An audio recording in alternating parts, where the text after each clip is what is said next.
પ્રણામ. જય આદિનાથ. માન પુસ્તકના ગયા એપિસોડમાં, ગયા વિડીયોમાં આપણે પ્રથમ પ્રકરણ મનની મારકતા વિશે વાત કરી. હવે ભાગશાળીઓ આપણે પ્રકરણ 2 પુરુષાર્થ ચઢે કે પુણ્ય તેની વાત કરીશું. આચાર્ય શ્રી માનનું હાજર દ્રષ્ટાંત ચિંધે છે.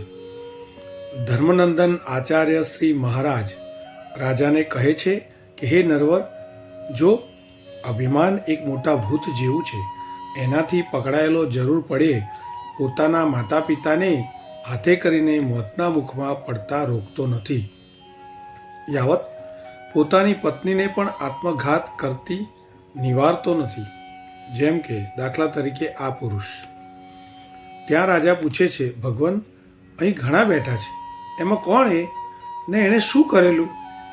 જ્ઞાની મહર્ષિ કહે છે, આ મારી ડાબી બાજુએ જે બેઠો છે, જેણે ડોક ઊંચી રાખી છે, છાતી પહોળી છે, ભમર ઊંચી ગઈ છે, ધરતી પર પગ પછાડે છે ને તારા સામે પણ ગર્વથી જુએ છે, એ જ પુરુષ એ સ્વરૂપે અભિમાનની મૂર્તિ છે એમ સમજ.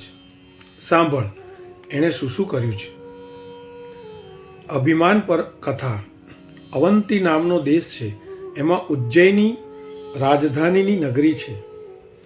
એની પડોશમાં એક કુપવૃંદ નામનું ગામ છે. કુપવૃંદ. ત્યાં પૂર્વે જે એક રાજવંશ ચાલતો, એ વંશમાં જન્મેલો હાલ ક્ષેત્રભટ્ટ નામનો એક ઠાકોર રહેતો. પૂર્વે તો સંપત્તિ સમૃદ્ધિ ઘણીએ રહેતી, પણ આ બિચારાની પાસે એમાંનું કંઈ નહોતું. જગતની સંપત્તિનું સ્વરૂપ જ એવું નાશવંત છે કે એ કાંઈ કાયમ પેઢી ઉતાર ન ચાલ્યા કરે. અરે, એક પેઢીમાં ચાલે એવો નિયમ નહીં. એવાય માણસો દેખાશે કે જેમના બાપ દાદા પાસે સંપત્તિ નહોતી અને પોતે કમાયા, છતાં પાછા પોતે જ એ ગુમાવી કડકા બાલુસ યા ઉપરથી દેવાદાર બની ગયા. ત્યારે એવા પણ દેખાય છે કે જેને પોતાના મૃત્યુ સુધી સંપત્તિ ઊભી રહે છે ને પછી છોકરાના હાથે વેરવિખેર થાય છે. ગુમાવનારા કેમ ગુમાવે છે? એમ કહેતા નહીં કે આડાવાળા ધંધા કરે એટલે જાય જ ને. ના, એ તો એક નિમિત્ત માત્ર છે. બાકી મુખ્યપણે પૂર્વકૃત અશુભ કર્મ જ કામ કરે છે. એટલે જ સીધા ધંધો કરનારને પણ એવા કર્મ ઉદયમાં આવતા ગમે તે રસ્તે સંપત્તિ જાય છે. કાં તો છોકરો લૂંટાય છે, યા નોકર લઈને ભાગી જાય છે, કે આગ લાગે છે, અથવા માલનો પરદેશથી બહુ જથ્થો આવી જતા એના ભાવ જ બેસી જાય છે. આવું બને ત્યાં ક્યાં ઊંધા ધંધાનો પ્રસંગ હતો, છતાં બન્યું એ પૂર્વના કર્મને લઈને. એવું શુભ કર્મના ઉદય જોરદાર હોય ત્યારે ઊંધો ધંધો કરવા છતાં કમાવાનું બને છે.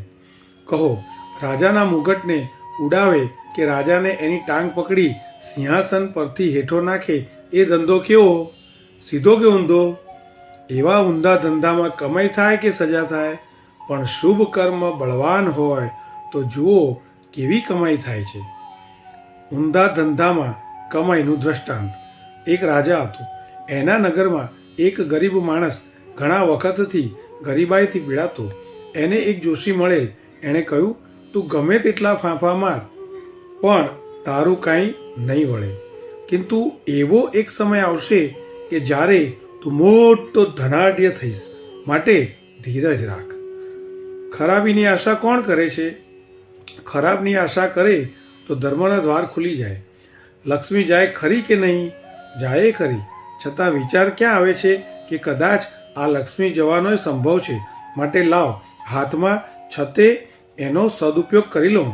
નસીબમાં હશે તો બીજી આવી મળશે, અને નહીં આવે તો સુકૃત તો ન ગુમાવું. કોણ આ સંભાવના કરે છે? ત્યારે શું મૃત્યુ નથી આવવાનું? છતાં કોણ વિચારે છે કે કદાચ વહેલું પણ મૃત્યુ આવી જાય, મોત આવી જાય? માટે લાવ દુનિયાની આળ પંપાળ ઓછી કરીને રંગવિલાસમાં કાપ મૂકી પરલોક હિતકારી દાન, શીલ, તપ, દેવ, ગુરુભક્તિ વગેરે ધર્મમાંથી જે શક્ય હોય તે સાધી લો. કોણ આ વિચારે? કારણ કે મૃત્યુની આશા જ નહીં, પોતાના મનને કરડતી સંભાવના જ નહીં. હા, હજી હું જીવીશ એવી આશામાં તણાય છે, પણ કદાચ વહેલો મરીશ એ નહીં. ભાગ્ય તો હોય તો જ સારું સૂજે. શું કહે છે ગુરુ ભગવાન? ભાગ્યોદય હોય તો જ સારું સૂજે. ઈષ્ટની આશામાં તો જીવ ભૌતિક આલોક સંબંધી કાર્યવાહીમાં જ ગુથાયો રહે છે. અનિષ્ટની આશામાં પરલોક હિતકર સુકૃત સાધનાઓ પ્રેરિત થાય છે, પણ એવી સંભાવના મનમાં ઉઠે ક્યાંથી? ભાવિ ભાગ્યોદય હોય તો સૂજે, બાકી તો ઈષ્ટની આશામાં જ જીવો તણાઈ જવાના. છતાં જીવ વિશેષ એવું બને કે સારી આશા બંધાતા ચિત્તની વ્યાકુળતા ઓછી થાય. મન કેવું વાળવું? અહીં આ ગરીબ માણસને એવું જ બને છે. જોશીના વચન પર મન વાળે છે કે ચાલો એક દિવસ સારો આવવાનો છે ને, તો હવે બહુ વિવળતા કરવી નથી, ચાલવા દો ચાલુ સંયોગો. અશુભ કર્મનો ઉદય છે ત્યાં સુધી આ સ્થિતિ નિર્ધારિત છે. જોશીએ એને કહ્યું છે કે હું સમય આવશે ત્યારે કહીશ, એટલે ત્યાં સુધી આ ધરપત રાખીને કામ ચલાવે જાય છે. પણ હવે સમય આવી લાગ્યો. એક દિવસ જોશી કહે છે, જો ભાઈ, આ અમુક દિવસે અમુક ચોક્કસ સમયે તારે એવો ગ્રહોનો યોગ બની આવે છે કે ત્યારે તું જે કંઈ કરે તેમાં મહાન લાભ જ થાય. આ પૂછે છે, અરે હું રાજાને જઈને લાત મારું તો? જોશી જરાય ખચકાયા વિના જવાબ દે છે કે તું શું પૂછે? આ ગ્રહોનો યોગ જ એવો છે કે તું જે કંઈ કરે એમાં તને લાભ થયા વિના રહે જ નહીં. આમાં ખોટું પડે તો હું મારી મિલકત હારી જાઉં. બોલ, વધારે કંઈ કહેવું છે? ગરીબને ખાતરી થઈ ગઈ. એ આમ સાહસિક હતો, માત્ર અશુભના ઉદયે સાહસ નહીં કરવું એવા ઢાપણવાળો હતો. વિવેક એ જ કે લલાટ જોઈને પગલું માંડવું. બહુ સરસ વાત. ફરી એકવાર, વિવેક એ જ કે લલાટ જોઈને પગલું માંડવું. આને હવે ભાગ્યનો ઉદય જોરદાર થવાનું જોશી ખાતરીપૂર્વક કહે છે. તેથી એણે જોયું કે મોટી કમાઈ રાજા પાસેથી મળે એટલે એ જોશીએ કહેલો સમય આવી લાગતા ઉપડ્યો રાજસભામાં. વિચિત્ર રીતે ભાગ્યનો ઉદય કઈ રીતે થાય છે? રાજસભામાં જઈ બરાબર ઇષ્ટ ઘડી પળ આવી લાગતા એ રાજા પાસે નમસ્કારમાં બહાને પહોંચી જઈ રાજાના પગ પર એક લાત લગાવી દે છે. અવળો ધંધો કે સીધો? ખો અવળો જ, પણ ખૂબી શું થઈ તે જુઓ. જેવો એ લાત લગાવવા જાય છે કે એ જોતા રાજા તરત પગ ઊંચા કરી લે છે અને ત્યાં જ્યાં પગ બાજટ પર મૂક્યા હતા એના પર થઈને પાછળથી આવેલ એક ભોરિંગ સડસડાટ ચાલ્યો જાય છે. ભોરિંગ એટલે કાળો સાપ. આ લાત મારવા ગયો ત્યારે તો ત્યાં ગુસ્સાની સનસનાટી વ્યાપી ગઈ હશે, પણ કાળો સાપ ભોરિંગ પસાર થઈ ગયો અને રાજા બચી ગયો. એ જોતા જ સૌના મુખ પ્રસન્ન થઈ ગયા. રાજાને તો હૈયું જોરદાર ધબકારા લેવા માંડ્યું. હાશ, મારા બાપ મરતા બચ્યો. તરત ખજાનચીને બોલાવે છે ને કહે છે, આ ભાઈને 1 લાખ સોનૈયા દઈ દો. સોનૈયા આપી ગરીબને રાજા પૂછે છે, તે આ સાહસ કેમ કર્યું? તને સાપ આવવાની કંઈ ખબર હતી? આ કહે, ના મહારાજ, પણ મને એટલી ખબર હતી કે અત્યારે મારો પ્રબળ ભાગ્યોદય છે ને સાહસ કર્યા વિના મોટી પ્રાપ્તિ ન થાય, તેથી મેં આ કર્યું. બસ સોનૈયા લઈને રાજાને પ્રણામ કરીને એ ગયો જોશી પાસે. વાત કરી અને 10,000 સોનૈયા એને ભેટ કરી દીધા. જોશી ના પાડે કે આટલા બધા મને ના હોય, પણ આ કહે કે તે ભાગ્યોદય ન બતાવ્યો હોત તો હું ક્યાંથી આ સાહસ કરવાનો હતો, માટે લેવા જ પડશે. એમ કરીને પરાણે રકમ સોંપી કદર કરી કૃતજ્ઞતા બજાવવાનો આનંદ માન્યો. હવે કદર અંગે વિચાર જોયું. કદર અંગે ઉભયની ફરજ. કદર મોટી ચીજ છે, અલબત્ત એમાં સામાન્ય ભાગ્ય હોય છે. એમાં કદર મોટી ચીજ છે, અલબત્ત એમાં સામાન્ય ભાગ્ય જોઈએ છે. ભાગ્ય ન હોય તો ઘણું સારું કરવા છતાં કદર ન મળે. માટે જ કદર ન દેખાય ત્યાં સામાનો વાંક નહીં જોતા પોતાના કર્મનો જ વાંક જોવો. કદરહીનતાના નુકસાન કેવા છે? બાકી એક, ઉપકારીથી સારો લાભ થવા છતાં ઉપકારી પ્રત્યે યોગ્ય કદર ન કરવી એ હૃદયની દિઠ્ઠાઈ છે. એ દિઠ્ઠાઈમાં પુણ્ય પર કાપ પડે છે, જે છેવટે રોવરાવનારો બને છે. ત્યારે સારી કદર કરવામાં અશુભ કર્મના શુભમાં સંક્રમણ થઈ જાય છે, તેથી પુણ્યની વૃદ્ધિ થાય છે.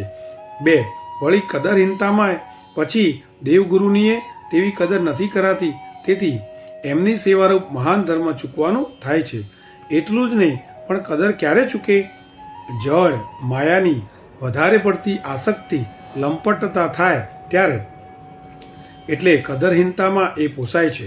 જુઓ, કમાયો સારું, પણ એ બિચારાને તરવાને બદલે ડૂબવાનું જ સાધન બનશે.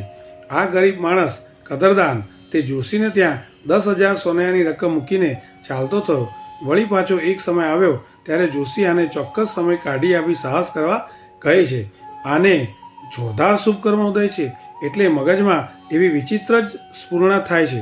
એ ઉપડ્યો રાજસભામાં હાથમાં દંડુકી લઈને. આમ રોજ રાજાને પગે પડવા આવે એ હિસાબે આજે પણ ચોક્કસ ઘડી પડે પહોંચ્યો રાજા પાસે ને પગે પડી ઉઠતા જ દંડુકી રાજાના માથે મુગટ પર એવી ફટકારી કે મુગટ ઉચકાઈને પડ્યો દૂર. આ જોતા શાંતિ રહે સિપાહીઓ દોડતા આવ્યા. પકડો પકડો રામીને એમ બોલતા પણ રાજાએ એકવાર પરચો જોયો છે તેથી તરત કહે છે, અલ્યા ઊભો રહો, અલ્યા ઊભા રહો, જુઓ જુઓ, તપાસો જો પેલો મુગટ. સિપાહીઓએ તપાસ કરતા જોયું તો મુગટમાં એક પાતળો સાપનો કણો લપાઈને બેઠેલો દેખાયો. બધા સ્તંભિત થઈ ગયા. બોલી ઉઠે છે, અરે જો આણે માથે રહીને મહારાજા સાહેબને કરડી ખાધા હોત તો? રાજાએ જોયું કે આ માણસ ગજબ લાગે છે. એ પ્રવૃત્તિ કેવી ઊંધી દેખાતી કરી રહ્યો છે, છતાં એથી જ મને બચાવ મળે છે. તરત ખજાનચી પાસે 2 લાખ સોનાના ભેટ અપાવે છે. એ વણિક પણ કદરદાન છે ને? રાજાને નમસ્કાર કરી જોશી પાસે જઈ હકીકત કહી 20,000 સોનૈયા એને બક્ષિસ કરે છે. ત્રીજી વાર ઊંધું ટાઇટલ છે. ફરી પાછો ત્રીજી વાર એવો ગ્રહયોગ આવતા જોશીએ આને ખબર આપી. એ પણ ઉપડ્યો રાજસભામાં અને આ વખતે તો રાજા પાસે જઈ પ્રણામ કરીને તરત રાજાની ટાંગ ઝાલી નીચે ઘસડી લે છે. સભામાં હાહાકાર થાય. ત્યાં જ પાછળથી ભીતરું જ તૂટી સિંહાસન પર પડે છે. રાજાને નીચે તાણતા અપમાન લાગ્યું છે અને દુઃખ થવા સાથે ગુસ્સો આવ્યો છે, પણ આ જોતા આશ્ચર્ય સાથે છુટકારાનો દમ ખેંચે છે કે હાશ, કેવો આબાદ બચી ગયો. જો આ ન ખેંચાયો હોત તો ભીંતળું તૂટી પડતા ખોપરી ફૂટી દબાઈ કચરાઈને મોત ભેગો થાત. રાજાના આ મહાલાભમાં ઇનામનું શું પૂછવું? રાજા વણિકને કહે, માગ માગ, માગે તે આપું. વણિક કહે છે, મહારાજા આપની કૃપા જોઈએ. અરે કૃપાનું શું પૂછે છે? એ તો હોય જ ને. ખરી રીતે તો મહેરબાની મારે તારી માનવી જોઈએ કે તે આવા સાહસ કરીને મને 3 વાર જીવતદાન આપ્યું. બોલ હવે હું શું તારું પ્રિય કરું? વાણીઓ કહે, મહારાજા એ ઉપકાર તો જોશીએ કર્યો, માટે એને રાજ જોશીનું પદ આપો. અરે ભાઈ, એ તો એનું ભલું થયું, એ તો હું કરીશ જ, પણ હવે તારું શું ભલું કરું એ બોલ. આ કહે, બસ સાહેબ, મારું ભલું તો તમે પૂર્વે 2 વાર બહુ કર્યું છે, હવે કંઈ કહેવાનું રહેતું નથી. રાજાએ જોયું કે આ હવે બોલશે નહીં, તેથી એને 3 લાખ સોનૈયા ભેટ અપાવી જોશીને બોલાવે છે ને એને રાજ જ્યોતિષીનો હોદ્દો આપી આના હવે ભાવિ ગ્રહયોગો પૂછે છે. જોશી કહે છે, મહારાજા આ વણિકે ગરીબાઈને હાડમારી બહુ જોઈ, પણ એમાં એની નીકી, નિષ્ઠા, દેવગુરુ ધર્મની ભગીરથ સેવા વગેરે એ નવા પાપ ઘૂસવા દીધા નથી ને હવેના ગ્રહયોગો ઠેઠ મૃત્યુ સુધી એની અદ્ભુત આબાદીના તથા કોઈ મોટી પ્રતિષ્ઠાના સૂચવે છે. રાજાએ આ સાંભળી તરત વણિકને પોતાના મંત્રી પદે નિમી દીધો. આયતો એટલે કે તૈયાર માલ શું કામ જવા દે? એની મંત્રી તરીકેની આબાદી અને પ્રતિષ્ઠામાં પોતાની અને રાજ્યની આબાદી ને પ્રતિષ્ઠા જુએ છે. અહીં સ્યાદવાદ સિદ્ધાંત જોવા મળે છે. એમ કોઈ પૂછે, બોલો, 1 લાત પડે એ સારી કે ખોટી? 2 દંડુકીનો પ્રહાર મળે એ સારો કે ખોટો? 3 ટાંગ ઘસડી નીચે પટકે એ સારું કે ખોટું? તો સ્યાદવાદ જીવો કેવા હોય? એનો જવાબ સહેજે ખોટું એવું દેવાનું મન થાય, પરંતુ રાજાના આ 3 બનાવને જાણ્યા પછી તો એને સારું જ કહેવું પડશે. સારું એટલે બધે સારું નહીં, તેમ ખોટું એટલે બધું ખોટું નહીં. અમુક સંજોગોમાં સારું, અમુકમાં ખોટું. એકની એક વસ્તુ કે પ્રસંગ એકાંતે સારો નથી, એકાંતે ખરાબ પણ નથી. અમુક સંયોગ પરિસ્થિતિ વગેરેની અપેક્ષાએ સારો છે ને અમુકની અપેક્ષાએ એનો એ જ ખરાબ પણ છે. આનું નામ સ્યાદવાદ.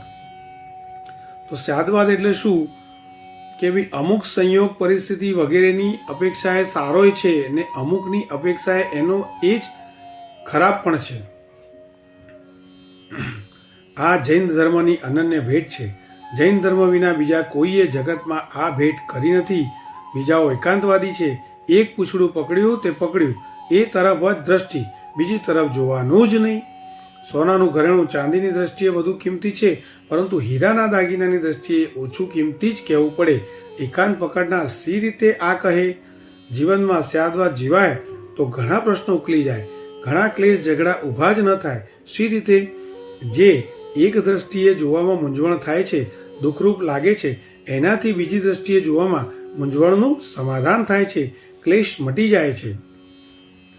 દાખલા તરીકે પત્ની પરણ્યા તો હસતી સારી માનીને, પણ પછી એ આકરા સ્વભાવની નીકળી તો ચિત્તને મૂંઝવણ થાય છે કે આની સાથે જિંદગી કેવી નીકળશે. દુઃખ થાય છે, કેમ કે આ માત્ર પોતાના ભૌતિક સુખ સગવડની દ્રષ્ટિએ જ જોવાય છે, માટે આમ બને છે. પરંતુ જો બીજી દ્રષ્ટિ યાને આત્માની દ્રષ્ટિએ જોવાય તો એ જોવાનું થાય કે મારે આ જીવનમાં ક્ષમા, સમતા, ખામોશ કેળવવાની આ સુંદર તક મળી. સામાનો કોમળ નમ્ર સ્વભાવ હોત તો ક્યાં મારે આ ક્ષમા આદિ રાખવાનો અભ્યાસ કરવાનો હતો? તો ફિકર નહીં, આ દ્રષ્ટિએ આ સંયોગ પણ સારો છે, સારા માટે છે. આમ જીવનમાં સ્યાદવાદ જીવવાથી મૂંઝવણના ઉકેલ આવે છે, ક્લેશ ઝઘડા મટે છે. એમ આ સ્યાદવાદ કે રાજાને લાત મારી, દંડી મારી, ટાંગ ઝાલી તાણ્યો, એ બધું આબાદી કરાવનાર બન્યું. હવે અહીં એ વિચારો કે ઊંધું વેતરણ 3 વાર આચરવા છતાં કેટલી આબાદી કરનારી થઈ. 6 લાખ સોનૈયા ઉપરાંત મંત્રીપદની પ્રાપ્તિ, આમાં શું પુરુષાર્થ મુખ્ય કારણ કહેવાય?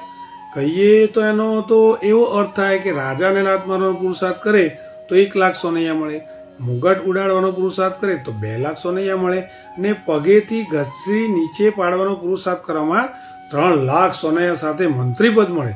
શું પુરુષાર્થનો આવો નિયમ બંધાય? હવે સભા પ્રશ્ન પૂછે છે, પણ એવા સંયોગ વખતના પુરુષાર્થથી લાભ મળે એમ તો કહેવાય ને? તો ગુરુ ભગવાન કહે છે કે આવો આઘા, એ પુરુષાર્થ માટે એવા સંયોગની ખબર કોણ પાડે? ભાગ્ય પર જ આવવું પડે, કહો. સભા પ્રશ્ન પૂછે, જોશીને પૂછપરછનો પુરુષાર્થ ખબર પાડે ને? તો ઉત્તર આપે સાહેબજી, પણ જોશીએ ત્યાં તમારી જન્મ કુંડલી જોઈ એવો ગ્રહોનો યોગ એટલે કે ઉદય પામનારું ભાગ્ય દેખે તો કે ને, એટલે ભાગ્યની મુખ્યતા તો રહેવાની જ.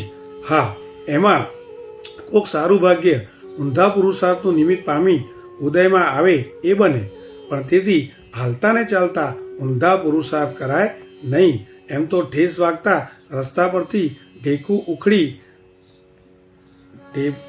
ઉખડી એની નીચેથી ધન નીકળે, તેથી શું પછી ચાલતા ચાલતા ઠેસ મારતા જવાય? એમાં તો અંગૂઠો છોલાઈ લોહીથી લાલચોળ કરવાનું મળે. એવા ઊંધા પુરુષાર્થથી કંઈ ધન ન મળ્યા કરે. એટલે પુરુષાર્થ તો સીધી લાઈનના જ થવા જોઈએ. પુરુષાર્થ તો સીધી લાઈનના જ જોઈએ. ભાગ્ય નહોતું એમ બજારમાં 1-2 વાર ઉપરા ઉપર માર ખાતા જણાયું, છતાં વેપાર ખેલવાના અવળા પુરુષાર્થ પર ચડી કઈ સટોડિયા પાયમાલ થઈ ગયા. ખરી રીતે એવા વખતે ભાગ્યને પરખી ઘરમાં બેસી રહેવું જોઈએ. સંભવ છે કે ઊંધું નિમિત્ત ન મળવાથી અશુભ ભાગ્યને દબાઈ રહેવું પડે યા ગુપચુપ નષ્ટ થવું પડે. કર્મો 2 જાતના હોય છે, એક નિમિત્તથી ઉદય પામનારા, બીજા નિમિત્ત વિના ઉદય પામનારા.